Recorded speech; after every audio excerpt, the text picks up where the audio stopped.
boa tarde, boa noite a todos. Sejam todos bem-vindos. Vamos iniciar com a nossa prece. Gostaria de pedir que quem não colocou o telefone no silêncio, por favor, coloquem.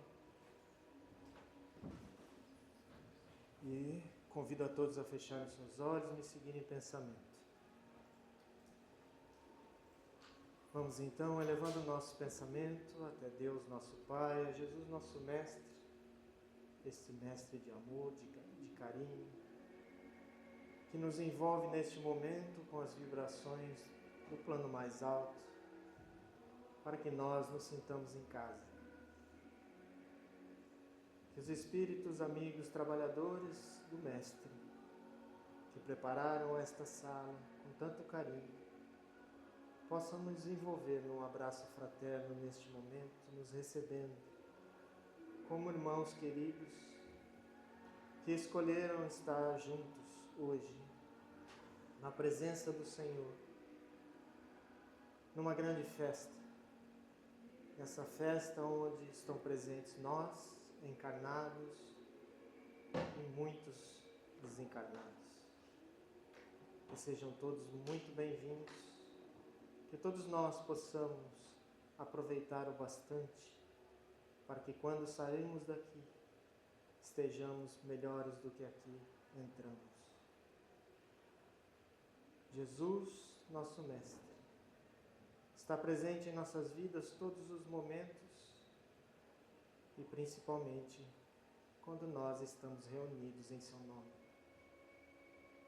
Que o seu amor, o seu carinho, a sua paz possa envolver não só nós que estamos aqui, mas aqueles que estão a caminho deste lugar, protegendo-os e trazendo-os aqui em paz e em tranquilidade.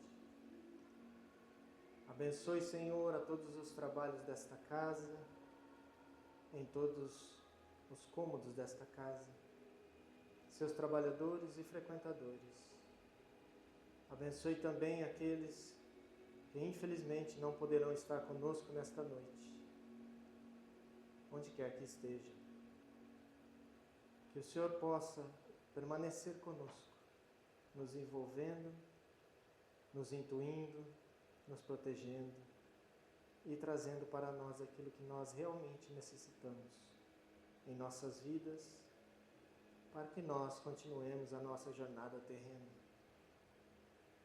Rogamos ainda ao Senhor que abençoe a todos aqueles que vêm em nossas mentes neste momento e que sabemos que estão passando por dificuldades, por doenças, que estão desencarnando, que estão nos hospitais, todos aqueles que nós conhecemos, que nós possamos visualizá-los envolvidos na mesma energia que nós aqui estamos. E assim, Senhor, pedimos a vossa permissão para iniciarmos os trabalhos desta casa. Que assim seja.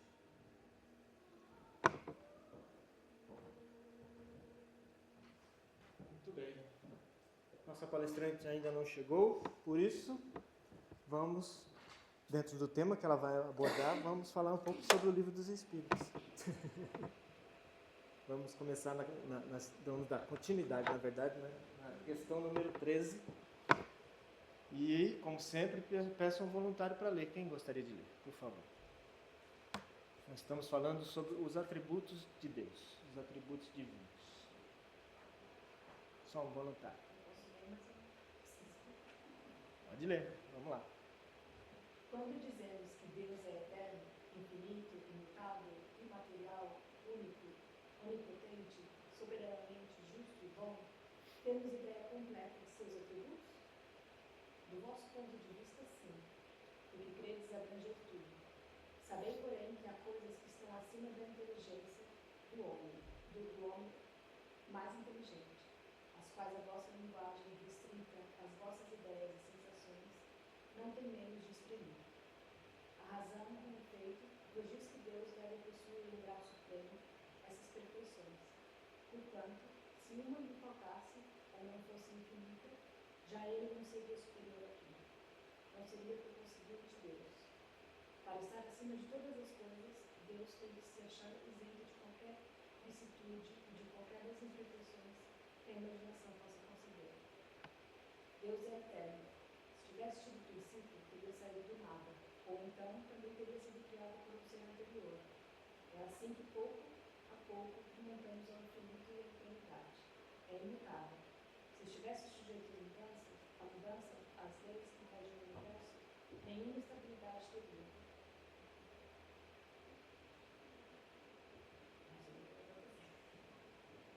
É imaterial. Quer dizer isso? Dizer que a sua natureza difere de tudo que chamamos matéria. De outro modo, ele não seria imutável, porque estaria sujeito às transformações da matéria. É único.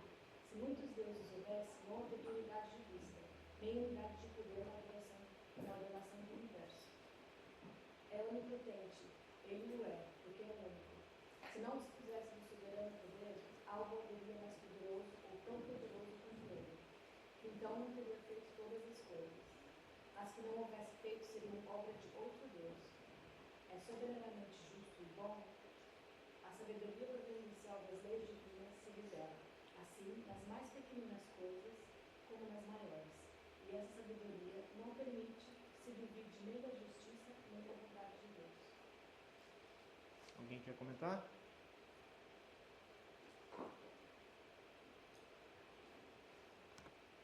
Eu acho que nem eu vou comentar. Se a Lúcia estiver pronta, eu sei que você acabou de chegar. Tudo bem? Tudo bem. Uma alegria nossa. Essa é uma questão, só para esclarecer, essa é uma questão que vale um bom comentário. Então, nós temos pouco tempo antes da palestra, então nós vamos deixar essa questão para a próxima semana, se tudo bem para vocês. Tá bem? Porque ela é muito profunda, a gente gostaria de fazer um comentário, um estudo mais profundo dela, ter mais tempo para isso. Tá bom? Obrigado. Então, vamos aqui, eu trouxe minha colinha para não esquecer. Hoje temos a honra de receber em nossa casa a Lúcia Ericeira e sua filha, é filha, né? Marina. Sejam bem-vindas. Lúcia é vinculada à Federação Espírita Brasileira e à Federação Espírita do Maranhão, onde coordena a área de estudo. Seus trabalhos estão mais voltados à pedagogia espírita, com ênfase nas obras fundamentais do Espiritismo, as obras de Allan Kardec. Ela estabeleceu como meta para a sua vida o estudo e a vivência dessas obras, que são a base da nossa doutrina. Está realizando uma viagem acompanhada de sua filha, Marina Lúcia, que também é expositora espírita e psicóloga, com especialização em tanatologia associada à visão espírita. Então, vamos envolvê-la nas nossas melhores vibrações. Por favor, Lúcia, a palavra é sua. Vou trocar aqui.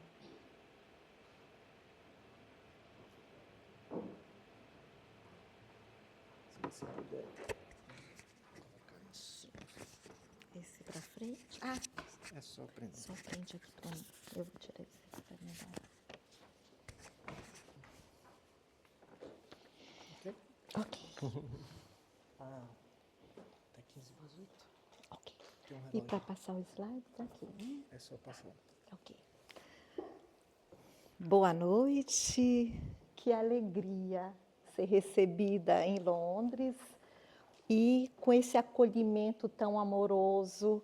Isso nos faz sentir verdadeiramente em casa e nos faz ver que o universo é a nossa pátria, é o nosso planeta Terra, construído por Jesus para nos receber. Aqui eu falo em nome da Federação Espírita do Maranhão, da qual eu faço parte, também da Federação Espírita Brasileira, porque existe toda essa rede, esse vínculo, e também em nome do IDEAC, Instituto de Divulgação Espírita Allan Kardec. E hoje nós vamos conversar, e eu espero que possamos fazer de forma bem interativa, acerca da estrutura didática de O Livro dos Espíritos. E eu fico muito feliz quando eu chego em uma casa e vejo que o grupo está estudando a obra de Kardec, a obra fundamental do Espiritismo. E quando nós falamos em Kardec, imaginamos conhecê-lo, mas precisamos estudar muito mais para que efetivamente possamos conhecer as 23 obras de Allan Kardec. Às vezes a gente pensa que está restrita ao Pentateuco Espírita, mas vai muito além. Basta lembrarmos que só a Revista Espírita são 12 volumes, da grossura ou do mesma quantidade de páginas do Livro dos Espíritos. Mas hoje nós vamos nos debruçar sobre essa pedra fundamental da doutrina espírita, que é o Livro dos Espíritos, e que verdadeiramente é um marco para a humanidade. E nós vamos entender por que esse livro realmente é considerado um marco para a humanidade. Ele marca para todos nós uma nova era de compreensão, uma nova era de visão, onde nós transcendemos a matéria e passamos a ter uma visão precisa, uma visão clara do mundo em que vivemos. E quando falamos do mundo que vivemos, temos que pensar nos dois planos. E aí nós vamos ver que estrutura. Será que realmente o Livro dos Espíritos tem uma estrutura didática? E eu gostaria de lembrar que toda essa exposição está baseada num livro de Cosme Massi, chamado A Ordem Didática de O Livro dos Espíritos. Ele que é um dos maiores, inclusive é quem coordena o IDEAC, que é um grupo que eu tenho também assim, a alegria de fazer parte, e ele estuda Kardec há mais de 40 anos.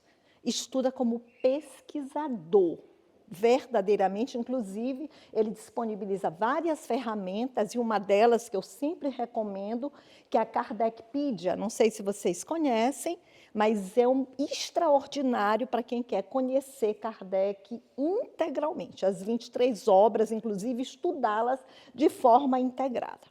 Então, nós vamos ver se realmente existe essa ordem didática e que ordem é essa, e em que ela vai nos ajudar. Em que ela vai nos estudar, otimizar o nosso estudo de O Livro dos Espíritos, que a gente sabe que é a base. A partir dele é que toda a doutrina espírita se desenvolve. A partir do Livro dos Espíritos, que é como se fosse uma pedra fundamental, vão surgindo a sequência das outras obras, inclusive do Pentateuco, que tem uma ordem na sequência em que elas são publicadas. Então, aí a gente vê a capa, né, o Livro dos Espíritos, e Kardec, com a sua profunda capacidade didática e metodológica, ele sempre tem uma ordenação lógica e racional para os livros, para a estrutura desses livros, para como essa matéria realmente é colocada. E aí, quando a gente abre o Livro dos Espíritos, eu não sei se vocês já perceberam, bem na contracapa, em letras garrafais, em letras maiúsculas, tem assim, filosofia espiritualista. E aí a gente já faz um paralelo entre materialismo e espiritualismo. E nós verificamos que a doutrina espírita é uma doutrina espiritualista. Por quê? Porque ela acredita em seus postulados, na existência pós-morte, na sobrevivência dos espíritos, mas ela vai além disso. Está sobre o guarda-chuva do espiritualismo, mas como espiritismo, que é uma palavra criada por Allan Kardec, não existia, ela vai além. Ela vai se constituir como ciência e, ao mesmo tempo, filosofia de consequências morais. E aí nós vemos aí a contracapa. Então, vocês veem aí filosofia espiritualista, Livro dos Espíritos, Princípios da Doutrina Espírita. Esse livro contém a doutrina espírita. Então, toda a doutrina espírita se encontra contida no Livro dos Espíritos e, posteriormente, é desenvolvida em outras obras, como nós vamos verificar. E Kardec, ele sempre coloca a síntese do que trata o livro na contracapa do livro. E bem aí, nós vamos ver do que trata o Livro dos Espíritos. Então, vai tratar de quê, gente? O que é que tem aí atrás? Da imortalidade da alma, da natureza dos espíritos e suas relações com os homens, das leis morais, da vida presente, da vida futura, do porvir da humanidade. De que forma? Segundo o ensino ditado pelos espíritos superiores, com um concurso de diversos médios recebidos e coordenados por Allan Kardec. Que conteúdo extraordinário tem essa obra. Olha de que ela trata, né? Dos espíritos, da imortalidade, da natureza desses espíritos, das suas relações com o mundo corporal. E aí a gente vê uma síntese desta obra. Mas nós vamos entender mais profundamente qual a matéria que essa obra contém, de que forma essa matéria encontra-se estruturada. E nós gravitamos para essa unidade que tem a doutrina espírita, essa unidade que tem todas as leis de Deus. Nós sabemos que a primeira edição de O Livro dos Espíritos, ela foi em 18 de abril de 1857, mas a nossa edição, que nós lemos hoje, a definitiva, ela foi de 18 de março de 60. E vocês percebem que na primeira edição ela tinha quantas questões? Só 501. E aí, para a segunda edição, ela foi duplicada. E essa é a edição definitiva que nós conhecemos. E ela tem 1018 questões. E aí vocês poderiam, os mais atentos, chegar e pegar o Livro dos Espíritos, abrir... Epa, o meu tem 1019. Está errado aí alguma coisa? Não, é porque houve um erro gráfico que perdurou até hoje e que ela pula uma questão. Se não me engano, da 117 para 118, não me vem aqui em memória, parece que é da 1017 para 1018. Então, aí ficou aí esse errozinho aí de, não é 1017, é 107 para 108 mesmo. Mas, na verdade, são 1018 questões e não 1019. E aí, como é que se encontra constituída essa obra? E o interessante é que tem uma lógica na ordenação dos capítulos.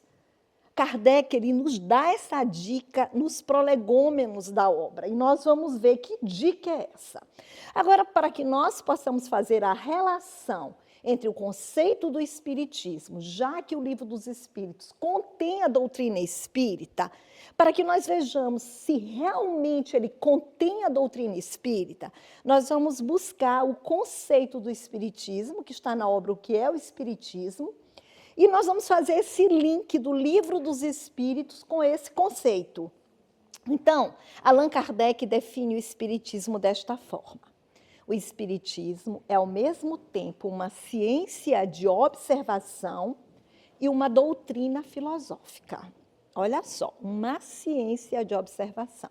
E quando nós nos referimos à ciência de observação, nós estamos falando de ciência experimental. A ciência que surge através da observação de um fenômeno, para que, através dessa observação, as leis que regem essa ciência possam ser estruturadas. E o que é mais interessante, Kardec inova em 1857 o conceito que hoje nós temos de ciência.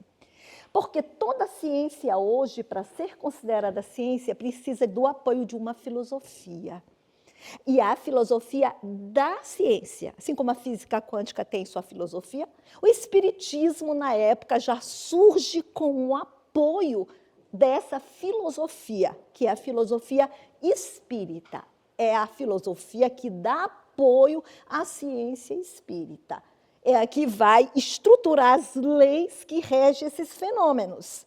Só que não é só essa questão. Porque como ciência prática, como Kardec mesmo define, ele vai tratar de quê? Ele vai tratar dos espíritos e das relações que se estabelecem entre nós, espíritos encarnados, e entre os espíritos desencarnados. E como filosofia, que seria o arcabouço teórico dessa ciência, o que vai acontecer? Ela vai abranger todas as consequências morais que dimanam, ou seja, que decorrem das relações estabelecidas entre o mundo espiritual e o mundo corporal. Então, vamos ver qual a relação que existe entre o conteúdo do Livro dos Espíritos e o conceito da doutrina espírita dado por Kardec. Será que nós poderíamos sintetizar o conceito da doutrina espírita dessa forma? Poderíamos dizer que o objeto de estudo do espiritismo seria os espíritos e suas relações com o mundo corporal e as consequências morais que dimanam dessas relações. Será que essa seria uma boa síntese? Olha, estuda o quê? Os espíritos e suas relações com o mundo corporal e também estuda as consequências morais que dimanam dessas relações. Então, vamos agora ver como é que o Livro dos Espíritos se encontra estruturado com relação a esses dois objetos de estudos do Espiritismo. Então, nós vamos ver que o Livro dos Espíritos ele é constituído de uma introdução, que todo mundo pensa que é a introdução do Livro dos Espíritos, mas essa introdução é da própria doutrina espírita, constituída de itens que vão apresentando a doutrina espírita para a humanidade, que vai nos sendo colocado qual o objetivo dessa doutrina, o que é a doutrina espírita, em que ela pode nos ajudar, de que ela trata. E aí sim, nos prolegômenos é que é apresentada a obra, o Livro dos Espíritos. E se nós tivermos assim, uma atenção atenta para os prolegômenos, nós vamos ver que eles se encontram divididos em duas partes. Uma parte Allan Kardec escreve e a outra parte os espíritos escrevem. Observar atentamente que está bem claro quando os espíritos começam a falar da obra e quando Kardec está falando dessa obra. E, às vezes, nós não alcançamos a grandeza moral e espiritual de Allan Kardec. Ele está no mesmo nível dos espíritos superiores que são responsáveis pela constituição da doutrina espírita em nosso planeta. Ele é o coordenador no mundo material, assessorado por Jesus, o Espírito de verdade, seu guia. E, às vezes, a gente não consegue alcançar a importância desse missionário e do legado que ele nos deixou, que precisa ser conhecido e, sobretudo, vivenciado, para que nós realmente possamos compreender a grandeza da doutrina espírita como um marco de uma nova era. E depois dos prolegômenos, que nós vamos pensar alguns detalhes que vão nos ajudar muito a entender a estrutura de O Livro dos Espíritos. A gente sabe que são 4 grandes partes, se você estava estudando a primeira, né, quando eu cheguei, que é das causas primeiras, que vai tratar de Deus, que vai tratar dos elementos gerais do universo, da criação e do princípio vital. A parte segunda, e é interessante, vejamos bem. A primeira parte não podia ser diferente. Teríamos que começar com Deus, que é o centro de tudo, que é a primeira noção que nos deve acalentar os corações. E na segunda parte, que é a maior parte de O Livro dos Espíritos, ele trata do seu objeto, que é dos espíritos e de suas relações com o mundo corporal. Na terceira, já vai as consequências morais. E na quarta, vai ser das esperanças e consolações. Então, vamos para ver o que tem a ver essa estrutura com o conceito que nós vimos de doutrina espírita. Olha só. Então, os itens 3.1 e 3.2, que, na verdade, são as duas primeiras partes que tratam das causas primárias, e trata do mundo dos espíritos, tem a ver com que item lá da nossa síntese? O estudo dos espíritos e sua relação com o mundo corporal. Vocês concordam? Primeira parte e segunda parte. Tem a ver com o primeiro objeto de estudo da doutrina espírita. A terceira parte, a quarta, que são das leis morais, consequências morais dessas relações, elas estão apresentadas nessas leis morais. E a quarta parte tem a ver com essas consequências, porque quando se fala das esperanças e consolações, tem a ver com a nossa vivência ou não com as leis morais. Vivemos conforme as leis de Deus? Qual será a consequência nossa no futuro? Não, ainda não conseguimos estabelecer uma vivência em sintonia com as leis morais. Quais as nossas consequências no futuro? E as consequências na Terra e as consequências no plano espiritual. Então, essa obra ela é fundamentalmente importante para as nossas vidas. Kardec costuma chamar a doutrina espírita da ciência do infinito. Por que a ciência do infinito? É porque nos serve na condição de espíritos imortais que somos. E às vezes eu faço um paralelo.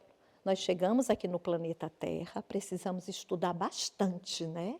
Para conquistarmos um local no espaço, para termos uma profissão que nos possibilite a sobrevivência.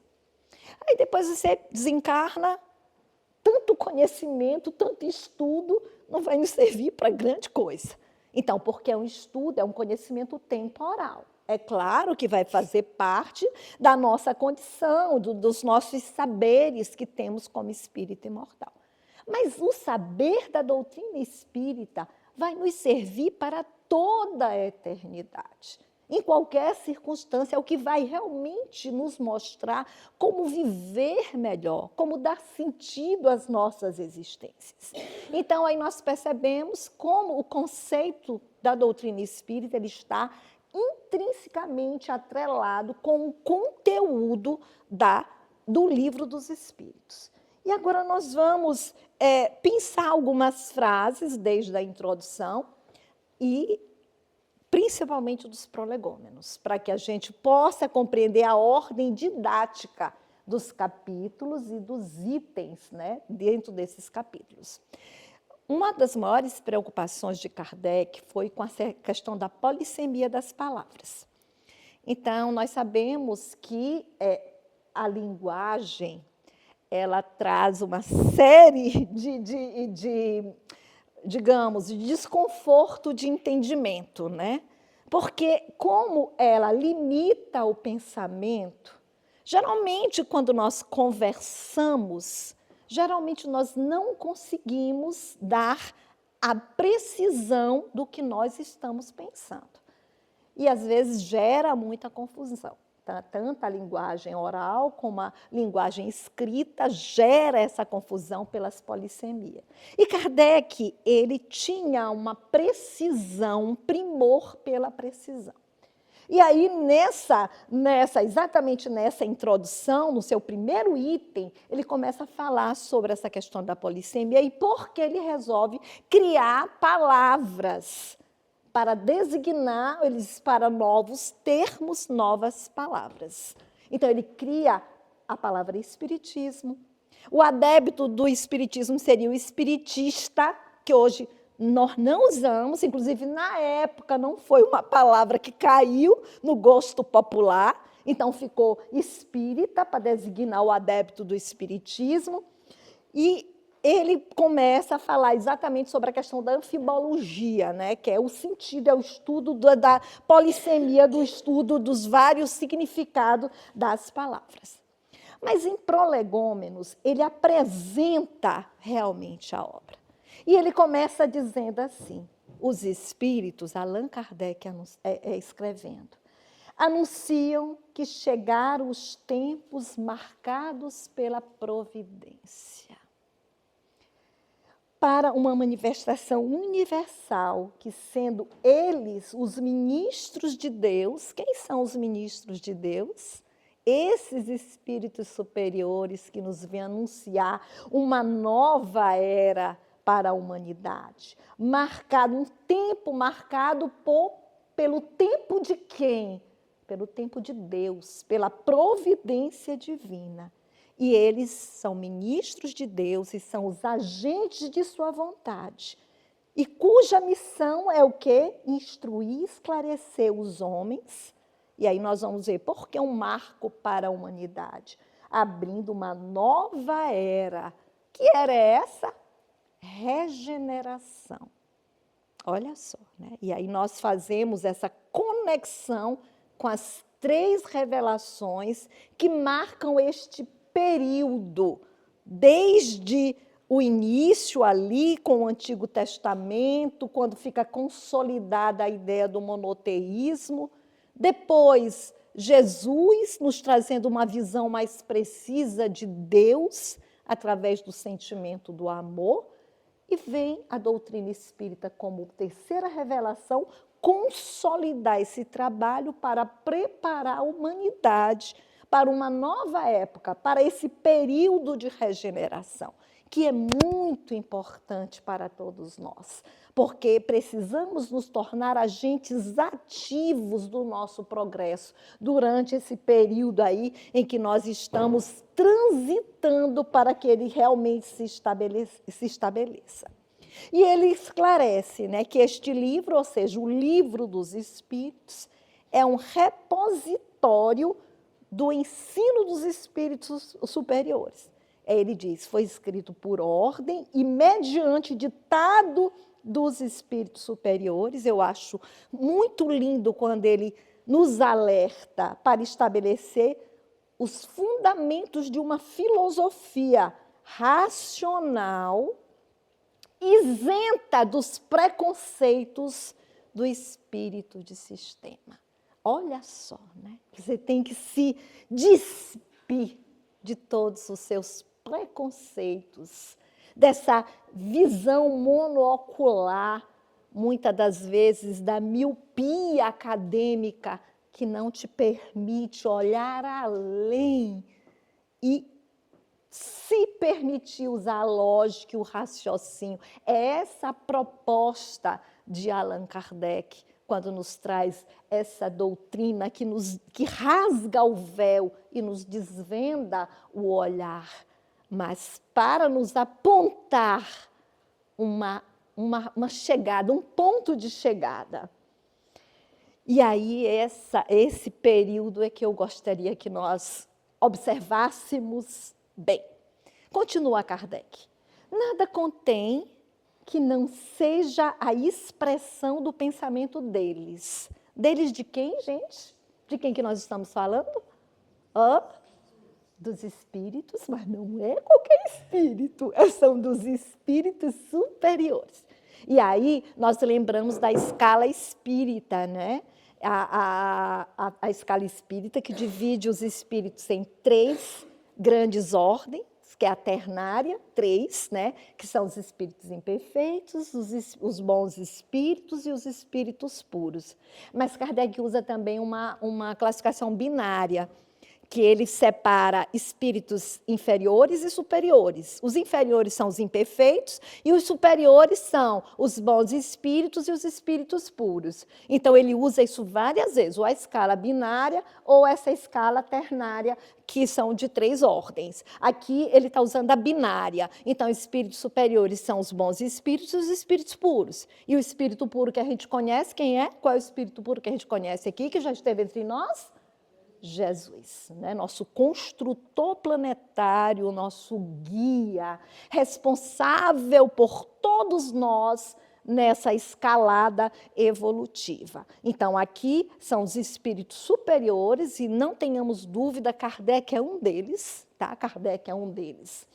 E aí ele diz assim, nada expressa o pensamento deles e nada contém que não tenha sido por ele examinado. Aí olha a modéstia de Kardec. Bem aqui, gente, preste atenção. Ele diz assim, só a ordem e a distribuição metódica dos materiais, assim como algumas notas e a forma de algumas partes da redação, constitui obra daquele que recebeu a missão de as publicar. Vocês acham pouco aí esse tanto de coisa?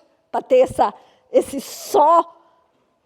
Olha, se nós formos observar, mais de 50% de O Livro dos Espíritos é redação de Kardec. É redação de Kardec. E às vezes a gente restringe essa visão. Aí, ele é o codificador. Eu confesso que quando eu iniciei na doutrina espírita, essa palavra codificador me dava uma visão muito restritiva da importância da missão de Kardec. O que um codificador faz?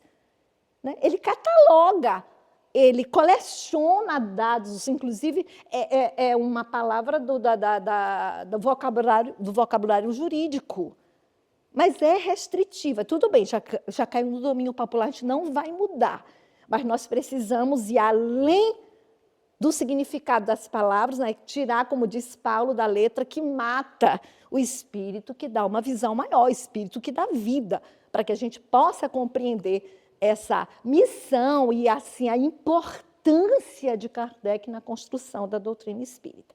Mas nós gostaríamos de chamar a atenção para essas palavras que estão grifadas.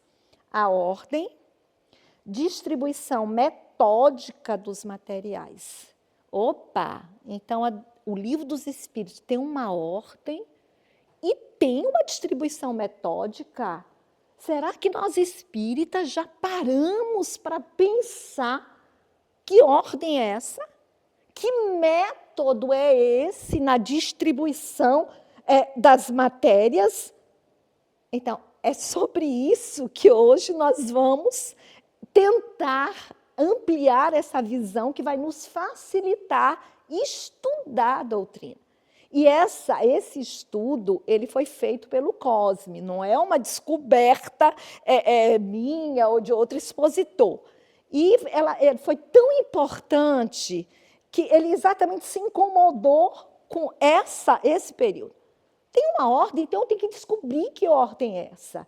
Isso vai nos facilitar muito essa visão panorâmica da obra, para que os detalhes eles não nos passem despercebidos e que a gente possa estudar com mais eficiência o Livro dos Espíritos. E existem curiosidades muito interessantes quando nós percebemos essa obra. Então, vamos lá, parte por parte, gente, e nós vamos aqui até quando o horário permitir, tá? Quando não permitir mais, a gente fecha. Então, primeira parte, ou primeiro livro, né? Tem autores tradutores que colocam o primeiro livro. E o interessante é que, às vezes, você fica, tudo em Kardec tem um propósito. E tem um propósito didático, pedagógico, metodológico. A gente sabe que a base, apesar de serem 23 obras, a Revista Espírita é o laboratório onde esses fenômenos foram estudados e que muitas das vezes as leis foram testadas, a teoria foi testada e depois ela vinha transcrita para esse Pentateuco. Olha só a lógica de construção dessa ciência extraordinária, única, porque é a única que estuda as leis naturais, os espíritos e suas relações com o mundo corporal, de forma sistemática, de forma verdadeiramente científica, na verdadeira acepção do conceito de ciência em nossos dias atuais. Então, essa primeira parte, nós sabemos que é a parte que vai introduzir ou consolidar a noção que temos de Deus e que vem nos sendo colocado desde os primeiros primórdios ali da primeira revelação personalizada em Moisés e que está ali no Antigo Testamento, cuja função era exatamente trazer essa noção de um Deus único, mas que nós sabemos que a nossa incapacidade de compreender Deus em toda a sua essência, em toda a sua profundidade, é imensa. Daí, ser mais fácil estudá-lo através dos seus atributos, que é o que vocês estavam começando a fazer agora. Você pode conhecer os atributos, compreender os atributos de Deus. E Kardec diz que esses atributos é a chave para a doutrina espírita. É uma chave. Por que é uma chave? É porque toda teoria que lhe for colocada, a primeira coisa que você tem que ver é se essa teoria ela está de acordo com os atributos de Deus. Por exemplo, existe um inferno, uma condenação eterna? Opa, eu vou lá para os atributos de Deus. Ah, Deus é justo e bom.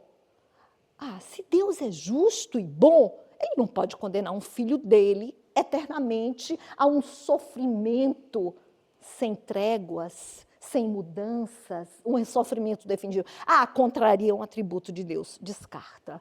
Por isso é que é a chave. Ele diz que é a chave. Mas vamos lá. Então, nós sabemos que essa primeira parte é a menor. Por quê? Por causa da nossa incapacidade de ir além. Então, nos falta o sentido. Espírito imperfeito que somos, todos nós aqui da terceira ordem, tranquilos, conformados que somos da terceira ordem, precisamos nos melhorar. A boa notícia é que podemos sair dessa ordem, basta querermos. Então, nós vamos ver que, olha a lógica da estrutura. Primeiro, Deus. Pronto. Por quê? Porque é a causa primeira, a inteligência suprema, é a base de tudo, é o ponto de onde todos nós saímos. Depois, no segundo capítulo, ele vai falar dos elementos gerais do universo. E aí a gente vai ver que existem dois princípios, espírito e matéria acima, Deus. Falado de Deus, espírito e matéria, se pode falar sobre criação, não pode? Por quê? Porque nós já temos os elementos da criação. E aí o quarto capítulo vai tratar do princípio vital, que nós sabemos que vai dar origem ao fluido vital, que é o fluido que animaliza a matéria orgânica para que o espírito possa atuar. Ok, essa primeira parte é constituída de 4 capítulos, de uma profundidade imensa, e agora olha só, ele dá a base, mas é preciso desenvolver essa base. E essa primeira parte vai ser desenvolvida pela Gênese, que é o 5º livro publicado, é um livro complexo e que precisaria de uma série de noções anteriores para que pudéssemos entendê-lo. Agora, um livro fantástico, fantástico. E depois nós vamos ver como é que a gente consegue estudar todas essas obras a partir de O Livro dos Espíritos. Agora, nós vamos ter um pouco mais de cuidado para entendermos a estrutura da segunda parte. Essa segunda parte, ela vai ser constituída de 11 capítulos. Mas Kardec nos disse que tinha uma ordem, vocês lembram? Que tem uma ordem. E que ordem é essa?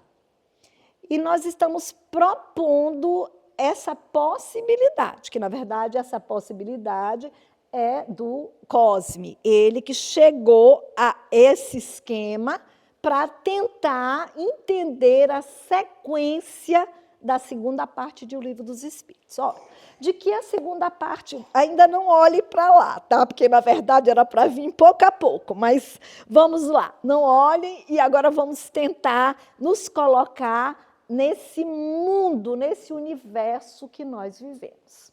Esse mundo é composto de quê? De um plano espiritual e de plano material, não é isso?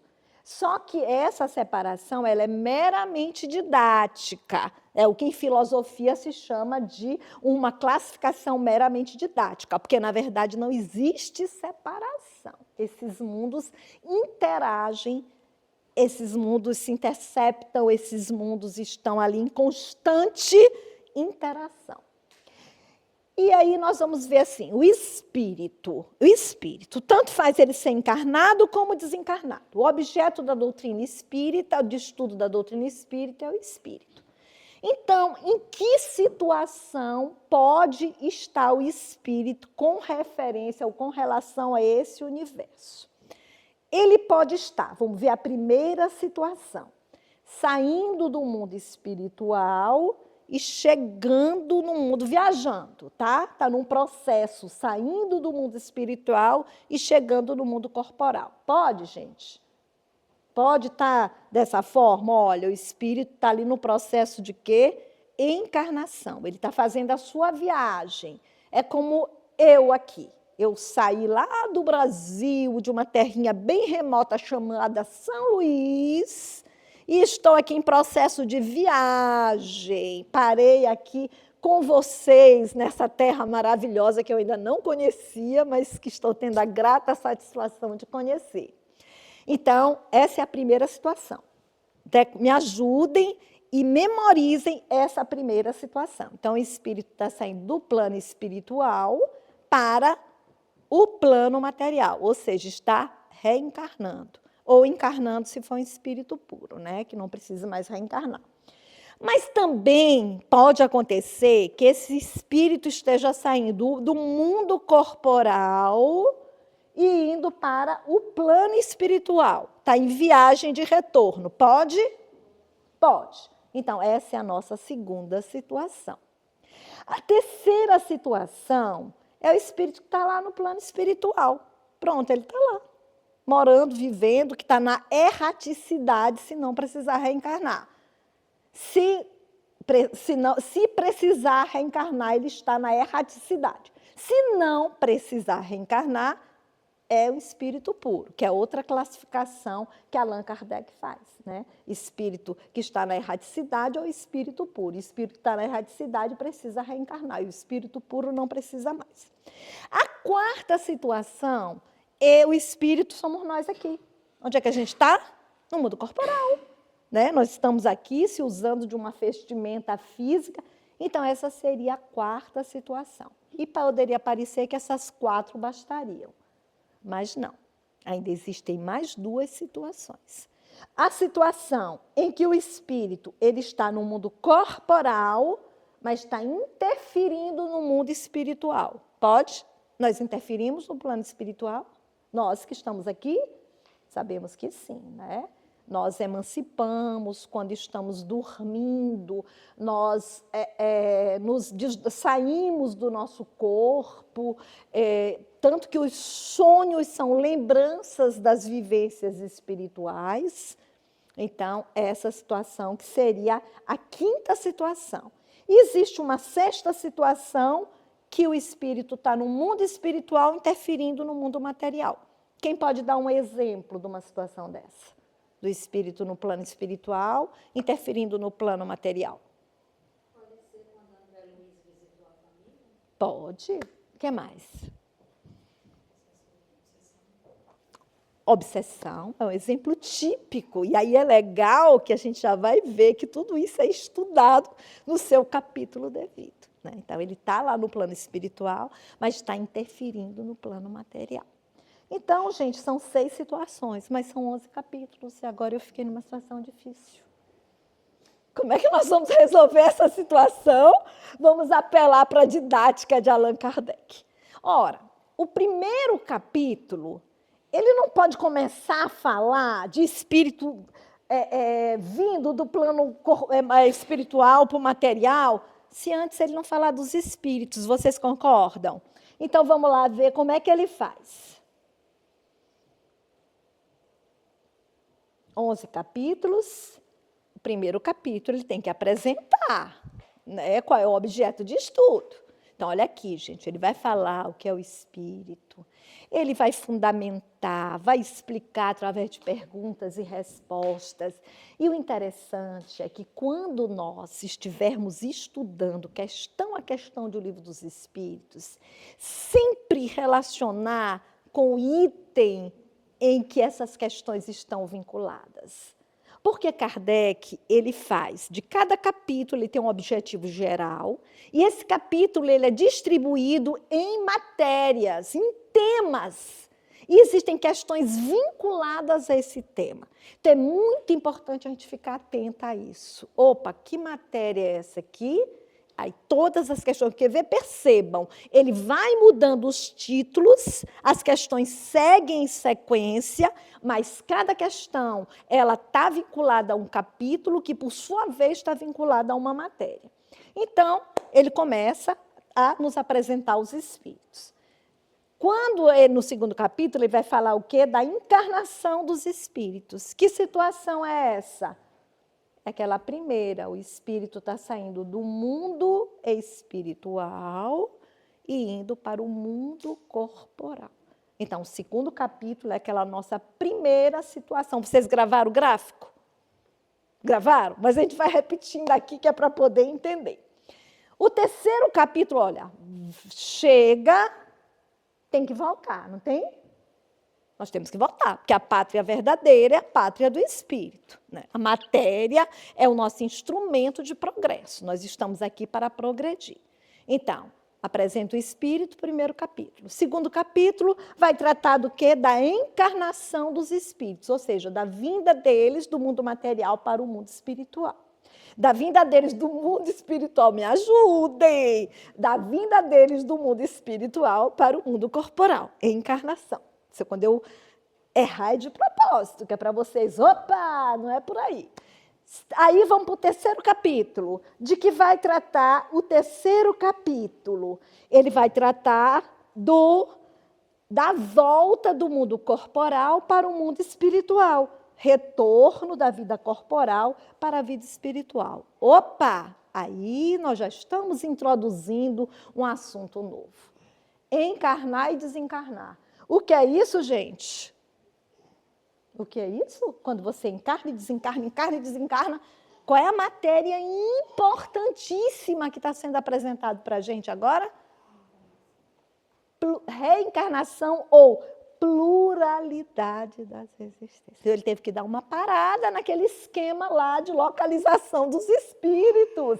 E até porque, gente, pasmem vocês, foi uma das teorias de mais difícil aceitação, mesmo na época de Kardec, foi a pluralidade das existências. Tanto que, na época, haviam grupos espíritas que não queriam acreditar na reencarnação, queriam ser espíritas sem acreditar na reencarnação. Então, Allan Kardec, ele dedica muito em sua obra da fundamentação da reencarnação. Tanto que ele para aqui o esquema de a posição do espírito em relação ao universo, para falar da pluralidade das existências, e também escreve um capítulo inteiro sobre considerações sobre a olha a língua, pluralidade das existências.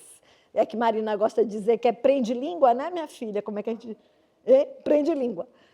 Pluralidade. É que eu tenho dificuldade quando tem um L junto com R. Então, pluralidade das existências. Então, 2 capítulos ele insere, porque falou da encarnação e da desencarnação. Então, já estamos no 5º capítulo, vamos seguir em frente. E aí, ele vai para aquele terceiro ponto do nosso gráfico, que é o espírito vivendo no plano espiritual, que é o 6º capítulo. No 7º capítulo é o espírito aqui, a nossa condição aqui na Terra, espíritos encarnados. E ele vai explorar todas as nossas condições. O que nós estamos fazendo aqui, o que acontece, qual o nosso propósito, através de perguntas e respostas. No 8º capítulo, aí nós estamos naquele ponto do esquema. Eu estou encarnada, mas eu estou interferindo no plano espiritual, apesar de estar encarnada. E, geralmente, como é que isso acontece? Nas nossas viagens espirituais, nos nossos contatos com os espíritos. E esse é um recurso extraordinário que nos favorece a divindade. Essa possibilidade de nós nos libertarmos, embora por poucas horas, enquanto o nosso corpo repousa, da matéria, nos libertarmos dessa prisão e podermos viver a vida espiritual. Mas muito de nós, ainda muito apegados à matéria, nem conseguimos nos desprender durante o sono, né? Ficamos ali com aquele turbilhão cerebral, sem conseguirmos nos afastar do corpo, sem aproveitarmos esse recurso maravilhoso que nos favorece a espiritualidade, para que possamos aurir forças, né? Entrar em contato com o nosso anjo de guarda, nos refazer. É uma possibilidade tão grande e nós nos esquecemos de utilizar esse recurso. E o que precisamos utilizar, o que precisamos fazer para utilizar esse recurso? Lembrar de acalmar os nossos pensamentos, de estabelecer uma sintonia. Como é que a gente vai estabelecer uma sintonia, através da prece, todos os dias antes de dormir. Pedir ao nosso anjo de guarda que esteja ao nosso lado, que nós possamos ser levados a centros de estudos, onde nós possamos refazer as nossas forças. Quantos processos de adoecimento poderiam ser evitados se nos lembrássemos de todos os dias de noite, aproveitando esse momento de emancipação, pedir essa possibilidade de estabelecermos essa sintonia e sermos guiados no plano espiritual para lugares bons, porque às vezes a gente se desprende e vai para locais totalmente indevidos, que mais nos cansam e nos prejudicam do que, na verdade, poderiam nos ajudar. Então, essa seria a situação do capítulo 8º, que vai estar lá no na quinta possibilidade, que é dos espíritos encarnados interferirem no mundo espiritual. Depois nós temos o 9º capítulo, que vai tratar exatamente de quê? Dos espíritos no plano espiritual intervindo no mundo corporal. E aí nós já demos vários exemplos dessas possibilidades, as manifestações mediúnicas, as orientações que recebemos dos nossos espíritos amigos, já estamos quase, espíritos amigos. E aí, para finalizar fora daquele esquema, ele faz uma síntese. Ele vai tratar das ocupações e missões dos espíritos, tanto no plano espiritual como no plano material. Aqui ele vai tratar da missão dos nossos anjos guardiões, que é um capítulo importantíssimo, de uma utilidade. A teoria espírita, ela é tão mais importante em nossas vidas quando nós conseguimos compreender e viver esses ensinamentos. Interessante é que é preciso que vá além dessa nossa capacidade cognitiva e possa calar em nossos corações. Porque o Espiritismo ele nasce como ciência, ao mesmo tempo filosofia, mas como consequência moral, nos diz Kardec, ele não traz nada de novo. Por quê? Porque, na verdade, ele nos leva à moral do Cristo. É diferente de todas as outras doutrinas cristãs, que nascem cristãs, e a doutrina espírita, ela chega à moral do Cristo após examinar esses fenômenos, as relações e essas consequências morais chegam ao cristianismo. Então, toda essa nossa luta por compreender esses ensinamentos é para que possamos vivenciar a moral do Cristo, que, segundo Kardec, o Espiritismo não traz nada de novo, porque não existe nada melhor do que a moral do Cristo. E aí ele faz essa síntese no 10º capítulo, e o 11º, ele vai nos dar uma visão geral dos reinos da natureza, inclusive nos fazer entender por que ele faz essa diferença entre o espírito como princípio espiritual, que ele escreve com E minúsculo, não sei se vocês já perceberam, e o espírito com E maiúsculo, que já é esse princípio, que já é esse espírito individualizado. A base é a inteligência. E nós sabemos que em todos os reinos e no reino hominal, a inteligência se faz presente. A diferença do reino animal para o hominal é que o homem já tem consciência da sua própria existência. E vocês me ajudem. Aonde é que Kardec desenvolve a segunda parte de O Livro dos Espíritos dentro do Pentateuco Espírita? Qual o livro que vai desenvolver? Me ajudem? Olha, segunda parte. Primeira parte, Deus, ou das causas primeiras. Segundo, vai tratar dos espíritos, especificamente. Qual o livro do Pentateuco que desenvolve a segunda parte de O Livro dos Espíritos? Alguma ideia que possa me ajudar? Olha só a lógica de Kardec, gente. Livro dos Médiuns. Não tem lógica? É o Livro dos Médiuns que vai desenvolver especificamente essas relações que são estabelecidas entre nós e os espíritos. E nós vamos mais 5 minutinhos e vamos terminar, tá? Então, agora vamos passar mais rápido, porque esse capítulo, essa parte que era maior, é que nós precisávamos um pouco mais de acuidade, de visão, até para a gente compreender como é que esses assuntos estão distribuídos aí nessa segunda parte. Terceira parte, trata de quê? Leis morais. Terceira parte, ó, Deus, ou causas primárias, os espíritos, mundo espírito ou mundo dos espíritos. Agora, leis morais. Por quê? Porque são as consequências dessas relações. E o que é mais interessante e lindo é que aqui são 10 leis morais, mas são 12 capítulos.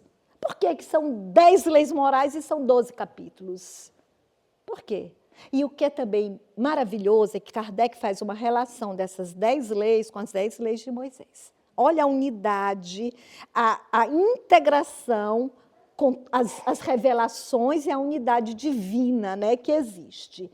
É que o primeiro capítulo, ele vai explicar o que é uma lei divina ou natural, gente. Isso aí não é uma lei, ele vai explicar com maestria. E que nós precisamos compreender, porque essas leis nos regem. E nós precisamos vivenciá-las se quisermos ser felizes, verdadeiramente felizes. E também tem uma coisa interessante, sempre voltado para a unidade. Qual o maior mandamento que nos foi colocado quando Jesus sintetiza todas as leis e os profetas? Quando perguntam a Jesus, Senhor, sobre as leis de Deus, o que ele diz? O maior mandamento, amar a Deus sobre todas as coisas e amar ao próximo como a nós mesmos. Então, estabelece 3 relações vivenciais em nossa condição de espíritos imortais. Então, a nossa relação com Deus, a nossa relação conosco e a nossa relação com as pessoas. E o interessante é que essas leis, elas estão estabelecidas conforme essa relação. Então, as primeiras 2 leis, lei de adoração e lei de trabalho, tem a ver com a nossa relação com Deus. Por quê? Porque o trabalho é uma condição necessária para o progresso e é uma obrigação que nós temos com Deus, de adorá-lo e de trabalhar. Sem trabalho não existe progresso. As outras 3 leis têm a ver na nossa relação conosco mesmo, que seria a lei de reprodução, lei de conservação e lei de destruição. E a sequência também tem uma ordem lógica, tá? Então, a reprodução cria, a conservação mantém e a destruição renova. E, finalmente, as últimas leis que têm a ver com a nossa relação com o nosso semelhante, que é a lei de sociedade, a lei de progresso, a lei de igualdade, a lei de liberdade. Percebam que essas leis, elas interceptam a nossa vida relacional, né? Sociedade, nós temos que conviver uns com os outros.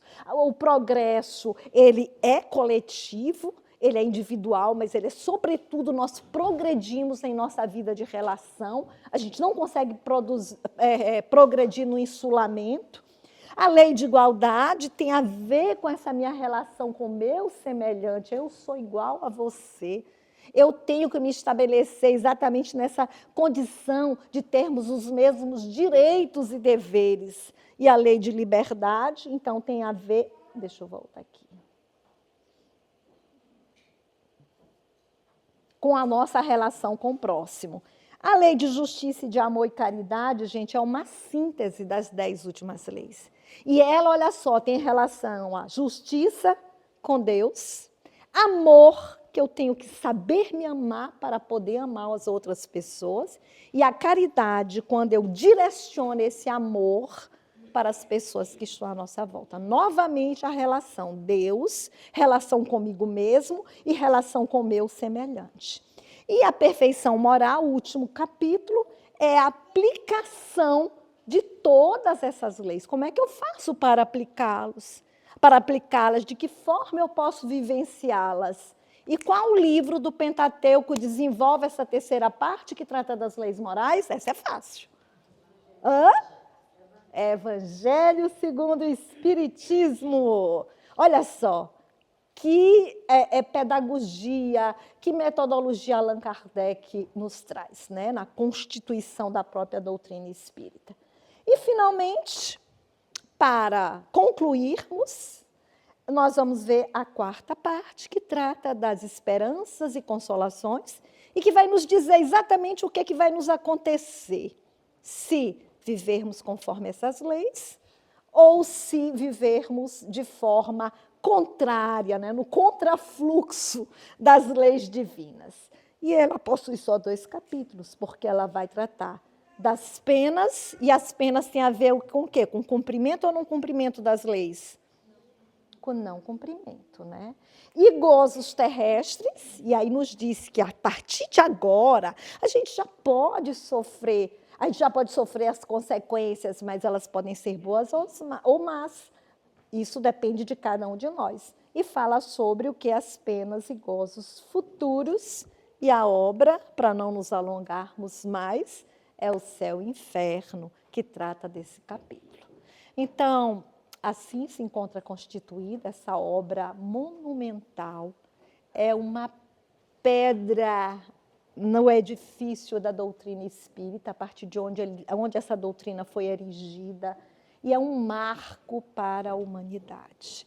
Que nós possamos conhecê-la mais e melhor, e, sobretudo, através desse conhecimento, possamos vivenciá-la, lembrando de Jesus, quando resgata Isaías e nos alerta que deveríamos olhar com os olhos, ouvir com os ouvidos, mas, sobretudo, compreender com o coração. E nós lembramos de Kardec quando nos diz que a doutrina espírita, bem compreendida, mas, sobretudo, bem sentida, nos levará a essa condição que todos almejamos, de sermos homens e mulheres de bem. Que Jesus nos abençoe, e se ainda tiver tempo para perguntas, ou para colocações, ou para comentários, nós permanecemos à disposição. A gente vai passar agora para o passo. Ah, tá bom.